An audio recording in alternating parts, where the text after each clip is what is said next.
దొర్లుతున్నది ఏ సముద్రం దగ్గరన ఉన్నా అని ఇట్లా అనుకుంటారా? కాళేశ్వరంలో భాగమైన అతిపెద్ద రిజర్వాయర్ అయిన కొమురెల్లి మల్లన్న దేవుని పేరు మీద కట్టిన మల్లన్న సాగర్ రిజర్వాయర్ దగ్గర ఉన్నా నీళ్ళెప్పుడు నిజాలే చెప్తాయి కదా. లక్షల కోట్ల అవినీతే జరిగిపోయి కాళేశ్వరమే కొట్టకపోతే ఈ నీళ్లు ఎక్కడి నుంచి వెళ్ళొస్తానే సన్నాసులారా ఒక్కసారి చెప్పాలి. తెలంగాణ ఆస్తుల మీద, తెలంగాణ అస్తిత్వం మీద, తెలంగాణ ఆత్మగౌరవం మీద, బాపు కేసీఆర్ గారి ఆనవాళ్ల మీద యుద్ధం ప్రకటించిండు గుంపు మేస్త్రి అండ్ కో బ్యాచ్. ఎక్కడి కాళేశ్వరం, ఎక్కడి మల్లన్న సాగరు, ఎక్కడ 50 టీఎంసీల నీళ్లు ఎవరు తీసుకొచ్చిర్రు? తెలంగాణను తీసుకొచ్చి బాపు కేసీఆర్ గారు నీళ్లు తీసుకొచ్చింది నిజం కాదా?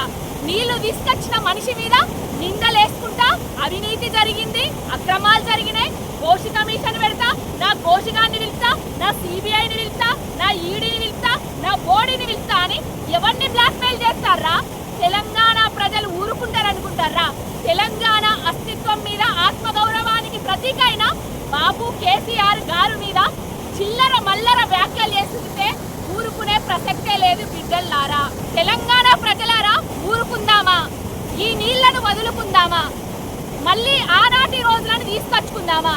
లేకపోతే ఈ కాకుల లాంటి గద్దల లాంటి కాంగ్రెస్ అండ్ జాతీయ పార్టీలైన బీజేపీ పార్టీలను తన్ని తరిమి కొడుదామా?